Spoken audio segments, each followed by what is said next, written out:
Pre, paabot ng tubig dyan. Hello. Ay, kinawalan ako. Napakagwapo talaga. Sino ka ba? Ay, sorry po. Ay, gaga ka, nakakahiya ka. Nandito ako. Sorry po uli, ate. Saan ka ba kasi galing? Magpapapicture na tayo. Oo nga, bilisan mo na. Hi, David. Pwede pa picture? Bilis na. Hoy, ikaw, picturean mo kami. Teka, ako? Pwede bang hindi na ako? Kasi busy ako eh.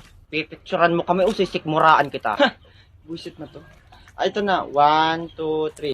OMG, bagay na bagay kayo. Ang ganda mo. Parang tanga. Okay na. Ikaw ba? Magpapapicture ka ba? Hindi. Okay lang ako. Ito na. Bakit mo siya inaakit, David? Lalaki naman yan. Akin na nga yan. Matingin ako, Bessie. Teka, bakit naka-zoom sa ilong ko? Hoy! Zinom ko talaga para makita yung napakalaki mong kulangot. Hala, Bessie, pati yung isang pic, wala yung ulo mo. Buisit ka, pumunta ka rito! O sige, habol. Total, pareho naman kayo mukhang aso. Buisit ka, pag naabutan kita, kakalbuhin talaga kita. Teka lang, Bessie, may motor. Ay! Oh shit, gagi nadagasan. Hala, anong nangyari? Hala, kawawa naman. Buti nga. Hala, Bessie. R.I.P. my Bessie. Hoy, buisit ka, buhay pa ako. Nabali yung paa ko. Ay, wait lang, tatawag ako ambulansya. Hello? O ano daw? Meron po ditong nadagasan na tatanga-tanga. Buti nga, deserve. Agree.